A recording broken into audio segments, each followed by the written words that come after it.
দাদা,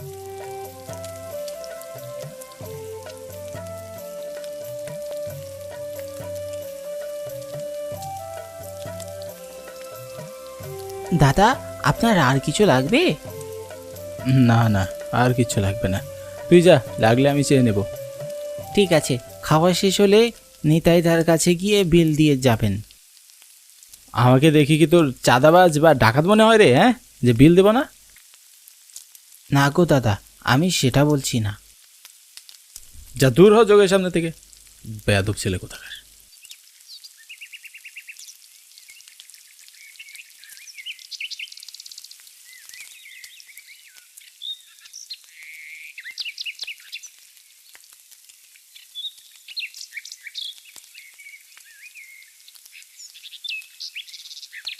এই নিন নিতাই দা আপনার খাবারের বিল। তবে আপনার দোকানের পিচিটা তো বেশ চঞ্চল। তা ঠিক, হ্যাঁ, বিচিটা টেরা বেঁকা কথায় অনেকে আমার দোকানেই আসে না, কিন্তু কি করব বলুন, মা মরা ছেলে, মারধর তো করতে পারি না।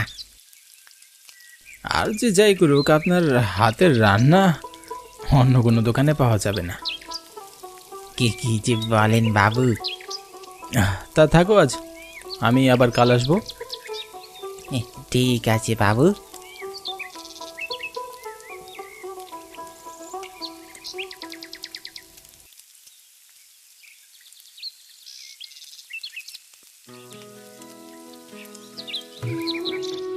নিতাইদার হোটেলের রান্নার মতো স্বাদ আর কোথাও খুঁজে পাওয়া যাবে না।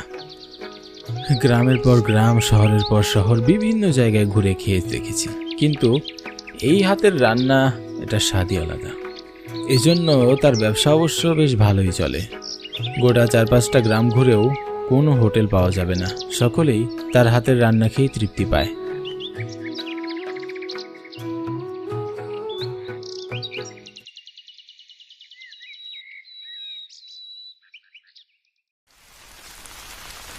যে বৃষ্টি শুরু হয়েছে, জানি না কবে ছাড়বে। গাছপালা ভেঙে মাটিতে শুয়ে পড়ছে, যাতায়াতের রাস্তা বন্ধ হয়ে যাচ্ছে, বাতাসের গতিতে কেউ বাহিরেও যেতে পারছে না, উথাল পাতাল বাতাস বইছে চারদিকে।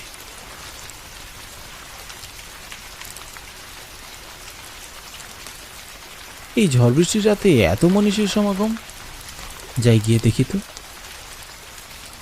পুকুর পাড়ে এসে সমাগম দেখে মোটেও ভালো লাগলো না গোপালের। মনের ভিতর আচমকা ভয় ঢুকে গেল তার।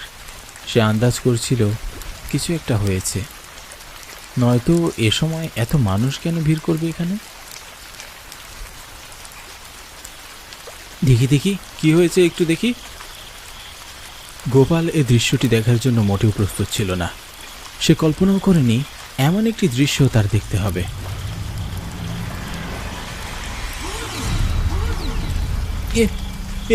কি করে সম্ভব? এই দৃশ্যটি দেখেই গোপালের মাথা ঘুরে গেল। সে আর বেশিক্ষণ এখানে অপেক্ষা করতে পারল না। সে যত তাড়াতাড়ি সম্ভব সেখান থেকে চলে যেতে লাগলো।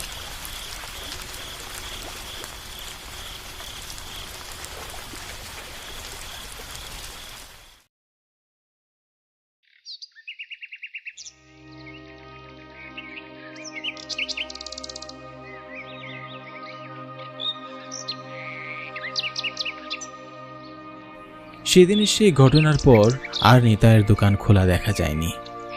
দিনের এক নির্দিষ্ট সময়ে খোলা দেখা গেলেও তার কিছুক্ষণ পরেই বন্ধ হয়ে যায়। এই গ্রামে নিতাইকেও বেশি দেখা যায় না। লোকটি সেদিনের ঘটনার পর খুব ভয় পেয়ে যায়। সেদিনের ঘটনার ঘোর এখনো যেন কাটাতে পারেনি। এর ফলে তার ব্যবসায় বেশ লোকসান হয়। যখনই কেউ হোটেলে যায় খাওয়ার জন্য, তখনই দেখে হোটেল বন্ধ। কেউ আর সেভাবে হোটেলে খেতে যেতে পারে না।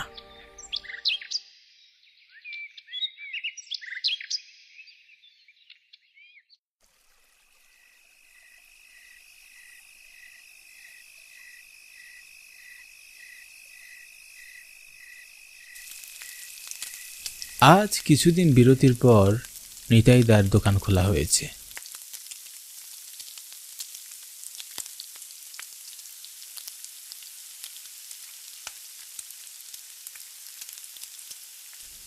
গোপাল দেখে বেশ হতভাগী হলো।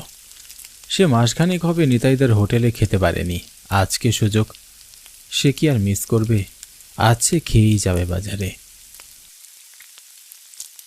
তার হাতের রান্নার স্বাদ যে ভোলার নয়। সেই স্বাদ নিতেই হাজার হাজার লোক আসে এখানে খেতে। কি গো নিতাইদা, এতদিন পর ভোর সন্ধ্যাবেলা হোটেল খুললে যে? গোপালের কথা যেন নিতাইয়ের কান অবধি পৌঁছলই না। সে তার নিজের মতো কাজ করে গেল।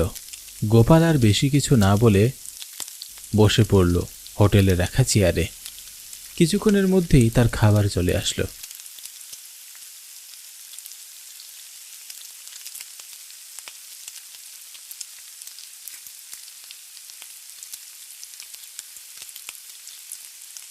কিন্তু সে খাবারটি খেয়ে আগের মতো সেই স্বাদটা আর পেল না। খাবারটি বিষাদে ভরা।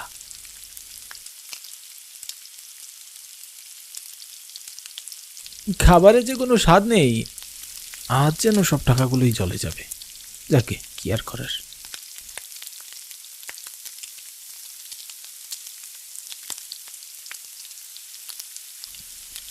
নিতাইদা, বিল কত হয়েছে গো?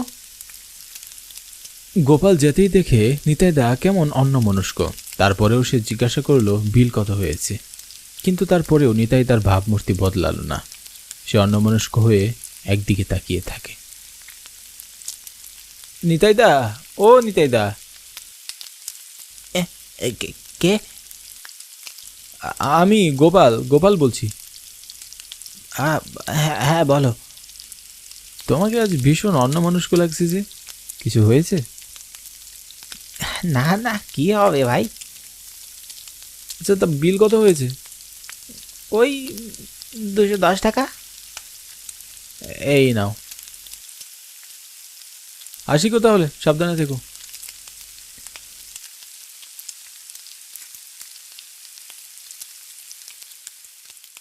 সন্ধ্যা অবধি সব ঠিকই ছিল, কিন্তু হঠাৎ দমকা হাওয়া বইতে শুরু করলো। তার কিছুক্ষণের মধ্যেই ঝড় উঠল চারদিকে। বাতাসে গাছগুলো হেলে দুলছে। কখন জানি গাছ ভেঙে পড়ে মাটিতে। কিন্তু এ সময় হঠাৎই ফুপিয়ে কান্নার শব্দ ভেসে আসলো। তবে কোথায় থেকে আসলো গোপাল বুঝতে পারল না। সে ভাবল হয়তো মনের ভুল, তাই নিজ গন্তব্যে হাঁটা শুরু করল। তবে হঠাৎ 1 মাস আগেই সেই রাতটির কথা তার মনে পড়ে গেল। ঠিক এমনই ভয়ঙ্কর রাত ছিল, যেটা দেখার জন্য গ্রামবাসী মোটেও প্রস্তুত ছিল না। কে কে ওইখানে? দেখে তো কোনো ভদ্র পরিবারের মেয়ে মনে হচ্ছে। তবে এত রাতে ওখানে কি করছে?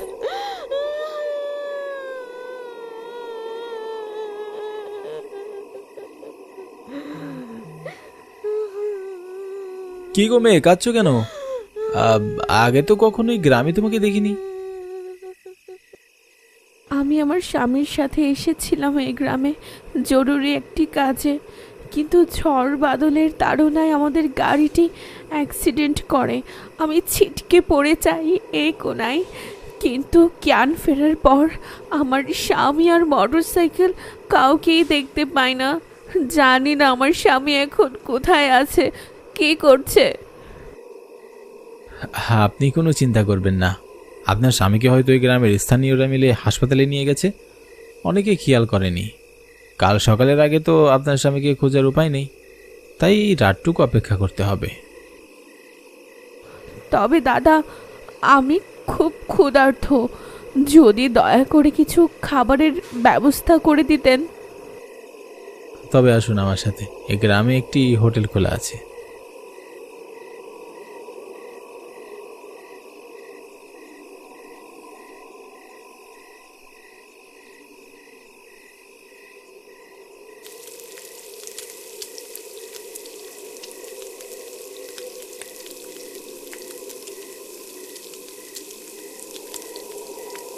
তাই ও নিতাইদা, এখানে কয়েক পদের খাবার দাও তো। কিছুক্ষণের মধ্যেই খাবার চলে আসলো মেয়েটির সামনে। মেয়েটি এতটাই ক্ষুধার্ত ছিল যে কোনো দিকে না তাকিয়ে সে খাবার খেতে শুরু করলো। সে এমনভাবে খাচ্ছিল দেখে মনে হচ্ছিল অনেক দিন ধরেই সে খেতে পায় না। মেয়েটির খাবার শেষ হতেই গোপাল আর সেই মেয়েটি নিতাইয়ের কাছে গেল।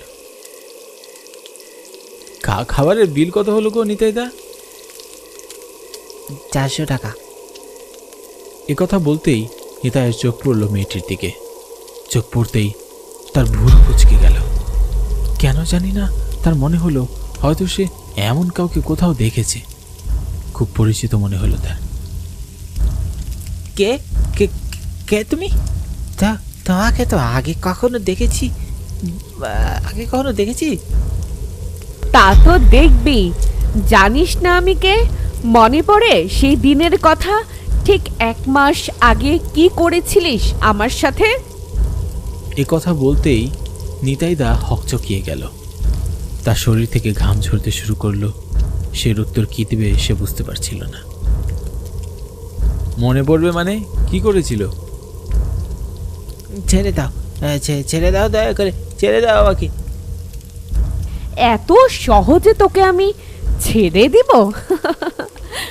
ঠিক 1 মাস আগে এমন একটি রাতে আমি আমার স্বামীর সাথে ফিরছিলাম। ঠিক সে সময় আমার স্বামী অ্যাক্সিডেন্ট হয়ে কোথায় জানি পড়ে গেল। আমি আর তাকে খুঁজে পেলাম না। ক্ষুধার্ত পেটে এসেছিলাম তোর কাছে সাহায্য চাইতে, কিন্তু কিন্তু তুই কি করলি? আমার কাছে টাকা না থাকায় আমার অসহায়ত্বের সুযোগ নিলে, তারপর নিজের দোষ ঢাকতে আমাকে মেরে ফেলে আমার মাথা মাটির নিচে লুকিয়ে রাখলি আর দেহ ফেলে দিলি পুকুরে। আজ এমন পরিণতি তোরও হবে।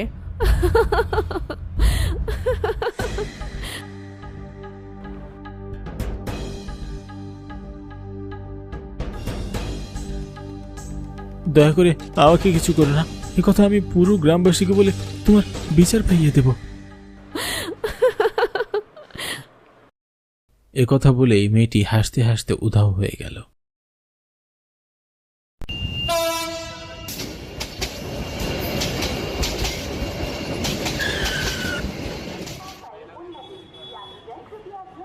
এই যা, ট্রেন তো চলে গেল।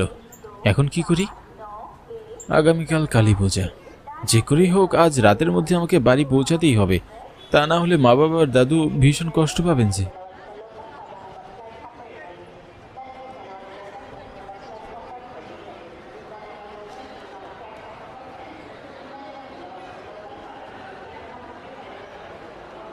দাদা, পরের ট্রেন কটায় আসবে বলুন তো?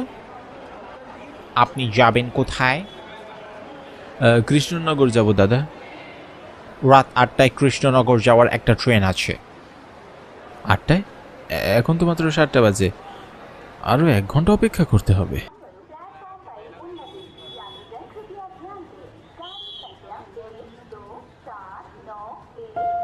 আমি অখিল, কলকাতায় সরকারি চাকরি করি। কাজের চাপে আজ 2 মাস হলো গ্রামের বাড়ি যাওয়া হয় না। নতুন চাকরি, তাই ছুটিও নিতে পারছিলাম না।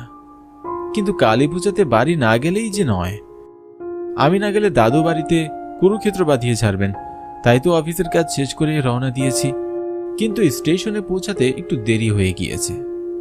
জানি না বাড়িতে ঠিক কটায় গিয়ে পৌঁছাবো। স্টেশন এক প্রকার ফাঁকা বলা যায়। আমি ছাড়া স্টেশনে আর কোনো যাত্রী ছিল না। হঠাৎ ট্রেনের পোপো শব্দে আমি উঠে দাঁড়ালাম।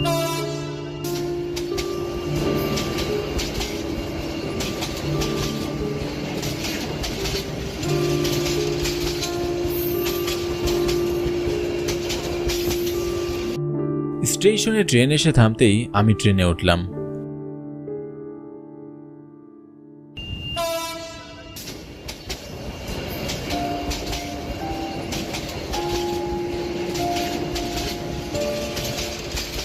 জানালার পাশে একটা সিটে হেলান দিয়ে বসলাম।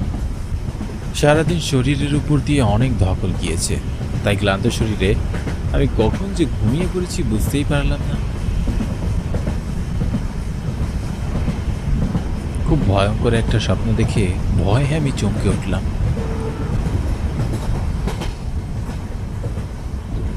কিছুক্ষণের মধ্যে ট্রেন স্টেশনে এসে থামল। আমি তাড়াহুড়ো করে ট্রেন থেকে নামলাম।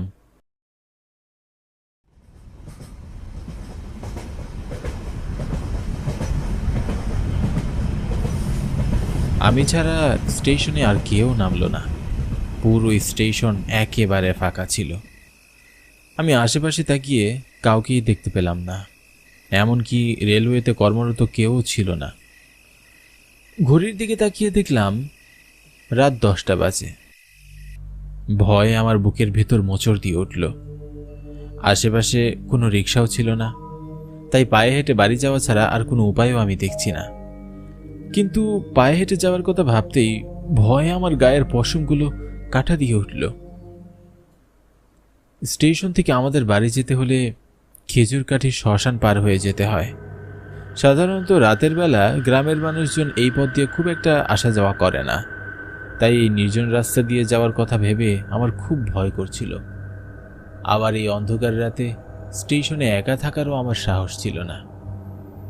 কি করব কিছুই বুঝে উঠতে পারছি না। হঠাৎ কারো গরম নিঃশ্বাস আমার পিঠে পড়তেই আমি চমকে উঠলাম। কে? পিছনে ঘুরে তাকিয়ে কাউকেই দেখতে পেলাম না। আমি ভীষণ অবাক হলাম। স্পষ্ট অনুভব করেছিলাম কারো নিঃশ্বাস আমার পিঠে পড়েছে। ভয়ে ভয়ে সামনের দিকে তাকিয়ে দেখলাম কালো চাদরে মুড়ি দেওয়া একটা লোক আমাদের বাড়ি যাওয়ার রাস্তায় হেঁটে যাচ্ছেন।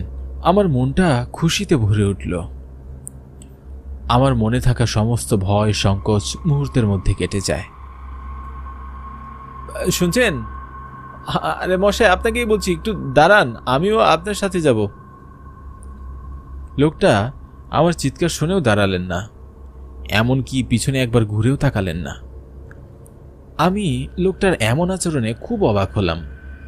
তারপর আমিও লোকটার পিছনে পিছনে হাঁটতে লাগলাম।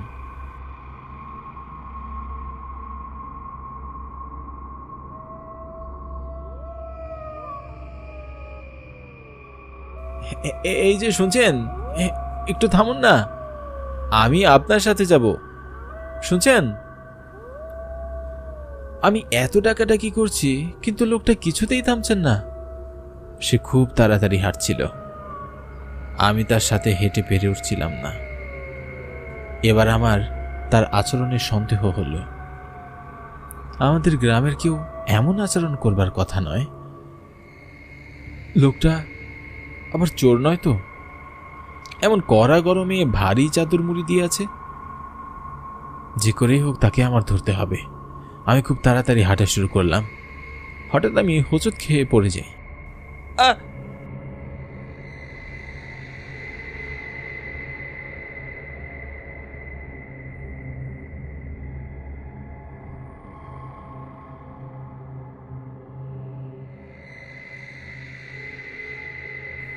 সামনে তাকিয়ে আমি ভীষণ অবাক হই। লোকটাকে আমি আর দেখতে পেলাম না। মুহূর্তের মধ্যে লোকটা কোথায় যেন হারিয়ে গেল। আমি আশেপাশে ভালো করে তাকাতে লাগলাম, আর তখনই একটা খেজুর গাছ থেকে ভয় আমার বুকটা কেঁপে উঠল। এখান থেকে শ্মশানের সীমানা শুরু হয়েছে। শ্মশানের আশেপাশে কিছু একটা জঙ্গল হয়ে আছে। আমাবস্যার ঘুটঘুটে অন্ধকার রাতে সেই জঙ্গলকে আরও ভয়ঙ্কর মনে হচ্ছে।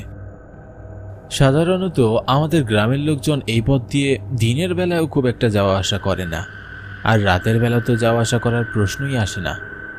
কিন্তু এই পথ ছাড়া আমাদের বাড়ি যাওয়ার আর কোনো পথ নেই। ঘুটঘুটে অন্ধকারে ঠিকমতো রাস্তা দেখা যাচ্ছে না। আমি সামনে আগানোর সাহস পাচ্ছি না। আবার স্টেশনে ফিরে যাওয়ার মতো আমার সাহস নেই। কি করব কিছুই বুঝে উঠতে না পেরে, কোনো উপায় না পেয়ে আমি বাড়ির পথে হাঁটতে শুরু করলাম। আমি খুব তাড়াতাড়ি হাঁটছি। কেন যেন মনে হচ্ছে আমার পিছনে পিছনেও কেউ হাঁটছে, কিন্তু পিছনে ঘুরে তাকানোর সাহস আমার নেই। ভয়ে আমার গায়ের পশমগুলো কাটা দিয়ে উঠল। আমি আরো দ্রুত হাঁটা শুরু করলাম। কিন্তু কি আশ্চর্য, আমি এত তাড়াতাড়ি হাঁটছি কিন্তু কিছুতেই যেন শ্মশানের সীমানাটা পার করতে পারছি না। পথ যেন কিছুতেই শেষ হচ্ছে না। ভয়ে আমার বুকের ভিতর ধুকধুক করছে। আমি মনে মনে ঈশ্বরের নাম জপ করছি আর হাঁটছি। হঠাৎ আমি পিছনে ঘুরে তাকিয়ে চমকে উঠলাম। কি আশ্চর্য, আমি এখনো খেজুর গাছের কাছেই আছি। এত সময় হেঁটে আমি একটু সামনে আগাতে পারিনি। ভয়ে আমার বুকের ভিতরটা কেঁপে উঠল। শরীরের সমস্ত শক্তি দিয়ে আমি দৌড়ে পালানোর চেষ্টা করলাম, কিন্তু খুব অদ্ভুতভাবে বারবার ঘুরে ফিরে আমি শ্মশানের সামনেই চলে আসছি। আমার বুকের ভিতরের প্রাণ পাখিটা ছটফট করছে। ভয় আমার প্রাণ যায় যায় অবস্থা। দৌড়াতে দৌড়াতে আমি হাঁপিয়ে গিয়েছি। পানির তৃষ্ণায় গলা শুকিয়ে কাঠ হয়ে গেছে। আখিল, বাবা আখিল। হঠাৎ বাবার কণ্ঠ শুনে আমি চমকে উঠলাম, কিন্তু আশেপাশে কোথাও আমি বাবাকে দেখতে পেলাম না। বাবা, তুমি তুমি কোথায় বাবা? তোমাকে আমি দেখতে পাচ্ছি না কেন? এই তো আমি এখানে, তোমার কাছেই। আমার মনে হলো বাবা শ্মশানের ভেতর থেকে আমায় ডাকছেন, কিন্তু এত রাতে বাবা শ্মশানে কি করছেন? বাবার আবার কোনো বিপদ হলো না তো? আমার মন খুব অস্থির হয়ে আছে। আমি বেশি কিছু ভাবতে পারছি না। তাড়াহুড়ো করে আমি শ্মশানের ভিতরে এগিয়ে যাই।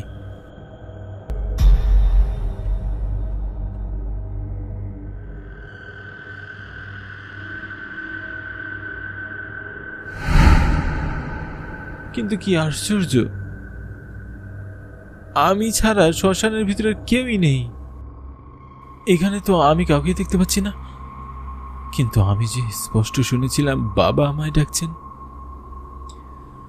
ভয়ে ভয়ে আমার আশেপাশে তাকিয়ে দেখলাম শ্মশানের ভিতরে অনেক খুলি আর কঙ্কাল পড়ে আছে। প্রচন্ড ভয়ে আমার গা কেঁপে উঠল। সেখানে আর এক মুহূর্ত দাঁড়িয়ে থাকার সাহস পেলাম না। তাড়াহুড়ো করে আমি শ্মশান থেকে বেরিয়ে যেতে লাগলাম। আর তখনই কেউ আমার পিছন থেকে ডাকলো আর বলল, চলে যাচ্ছিস? আমি পিছনে ঘুরে তাকিয়ে চমকে উঠলাম। আমি দেখলাম কালো চাদর মুড়ি দেওয়া লোকটা আমার পিছনে দাঁড়িয়ে আছে। আমি খুব অবাক হয়ে বললাম, কে কে আপনি? এই অন্ধকারে শ্মশানের ভিতরে কি করছেন? তোর জন্য অপেক্ষা করছি। আগামীকাল কালী পূজা, আর তুই আজ বাড়ি আসবি তা আমি আগে থেকেই জানি। তাই বলে আমার জন্য শ্মশানে অপেক্ষা করতে হবে কেন? বাড়িতে অপেক্ষা করলেই পারতেন। বাড়ি গেলে কি আর আমি তোকে ধরতে পারতাম?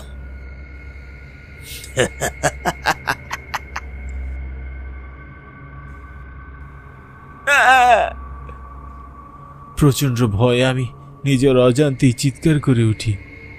আমি দেখলাম লোকটার পরনে ধবধবে সাদা পোশাক, মুখের অর্ধেক অংশ পোড়া, এক চোখ দিয়ে গড়িয়ে রক্ত পড়ছে, মুখ দিয়ে লালা ঝরছে, হাতের নখগুলো খুব হিংস্র দেখাচ্ছে। ইনি যে কোনো মানুষ নন, ভয়ঙ্কর একটা প্রেতাত্মা, তা বেশ বুঝতে পারছি। ভয়ে আমার চোখ কপালে উঠে যায়, বুকের ভেতরটা পানি শূন্য হয়ে যায়, হাত পা থরথর করে কাঁপতে থাকে। প্রেতাত্মাটা খুব কর্কশভাবে বলে, তোর বাবাকে মেরেছি, এখন তোকে মারবো, তোর পরিবারকে নির্বংশ করে ছাড়বো। প্রেতাত্মাটার হুঙ্কার শুনে আমি আর সেখানে দাঁড়িয়ে থাকার সাহস পেলাম না। প্রচন্ড ভয় আমি দৌড়ে পালানোর চেষ্টা করলাম। আমি আমার শরীরের সমস্ত শক্তি দিয়ে দৌড়াচ্ছি, কিন্তু খুব আশ্চর্যজনকভাবে বারবার ঘুরে ফিরে আমি প্রেতাত্মাটার সামনেই চলে আসছি। আর প্রেতাত্মাটা খুব ভয়ঙ্কর ভাবে হাসছে। ভয় আমার প্রাণ যায় যায় অবস্থা। বুকের ভেতরের প্রাণ পাখিটা ছটফট করছে। মনে হচ্ছে এখনই প্রাণ পাখিটা বেরিয়ে যাবে।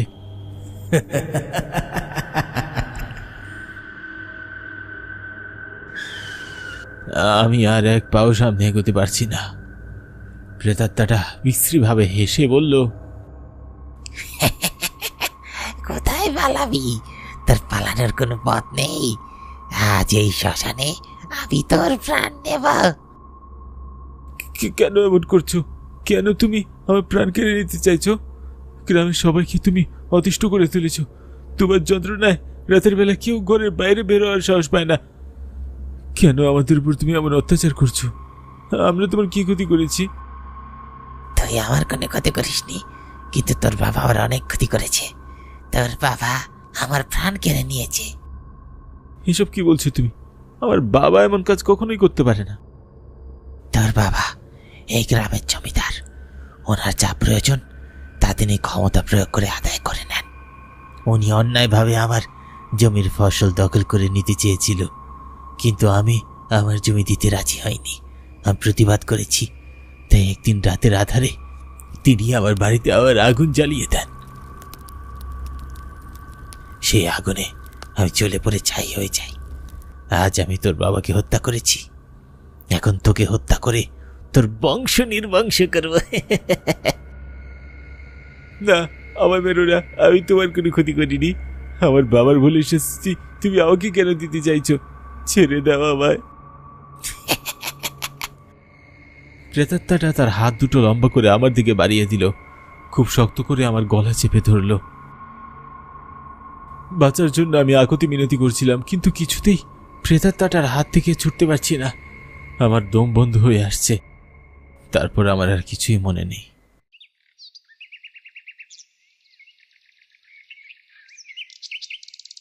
সূর্যের কড়া আলো আমার চোখে পড়তেই আমি জ্ঞান ফিরে পাই।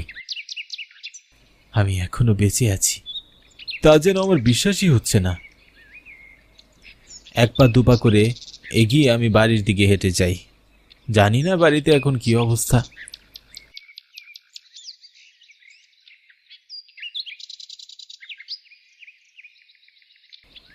দূর থেকে দেখলাম আমাদের বাড়ির উঠোনে অনেক মানুষ জড়ো হয়ে আছে। আমার বুকের ভিতরটা মোচড় দিয়ে উঠল। গত রাতে প্রেতাত্মাটার কথা বলা মনে পড়ে গেল। আমি তাড়াহুড়ো করে এগিয়ে এসে দেখি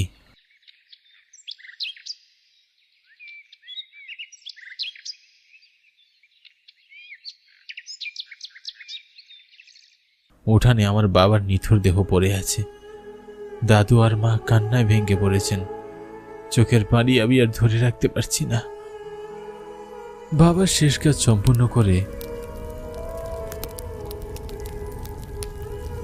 দাদু আর মাকে নিয়ে আমি শহরে চলে এসেছি। আর কোনোদিন আমরা গ্রামে যাইনি।